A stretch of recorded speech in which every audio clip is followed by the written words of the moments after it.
Good morning. Welcome to St. Anthony's High School of Science Fair. Myself Gandhi. Myself Lavikshit. Myself Rinpoche. We are here to show and explain about the science experiment.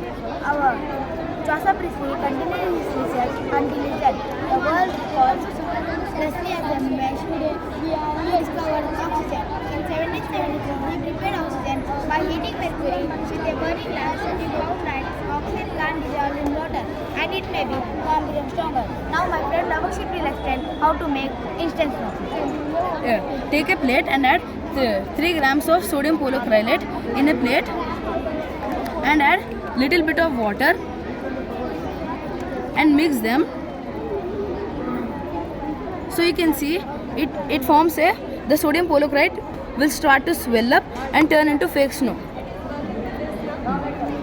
The behind science of this sodium polycrylate is a very hygienic substance, means it likes to absorb water. One of the main properties of this component is ability to absorb liquids 200 to 300 times its own mass.